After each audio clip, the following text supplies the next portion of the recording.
এতটা সিরিয়াস হওয়ার কি খুব দরকার ছিল? হ্যালো এভরিওয়ান, আবার একটা নতুন ব্লগে সবাইকে ওয়েলকাম।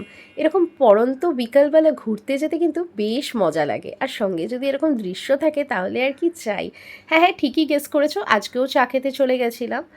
আর জানো তো, আমার না এরকম কল্যাণী হাইওয়ের এক্সপ্রেস হাইওয়ের পাশে যতগুলো ক্যাফে বলো, রেস্টুরেন্ট বলো, বেশ এক্সপ্লোর করতে কিন্তু ভালো লাগে, মারাত্মক লাগে বলতে পারো। তবে হ্যাঁ, পার্সোনালি যদি আমাকে জিজ্ঞেস করো, আমি হলাম ক্যাফে লাভার।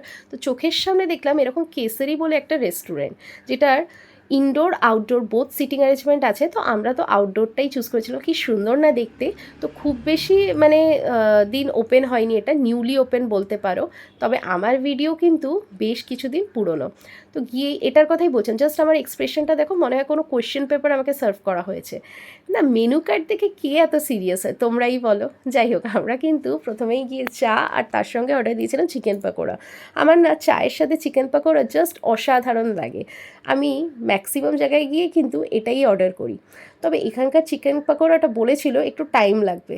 তো তখন ভেবেছিলাম যে কী না কী হবে, বাট মাস্ট রিকমেন্ডেড, দারুণ ছিল। কিন্তু আমি বহু জায়গা থেকেই তো খাই, বাট এটা একটু বেশি ভালো ছিল, জাস্ট ওয়াও।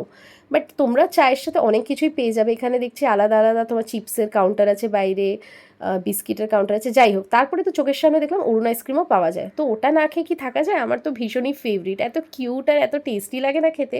আমার মতন কার কার ভাল লাগে গো, অবশ্যই কমেন্টে জানিও। তো বেশ সুন্দর ছিল। এখান থেকে আমরা নেক্সট ডেস্টিনেশনে চলে গেছিলাম।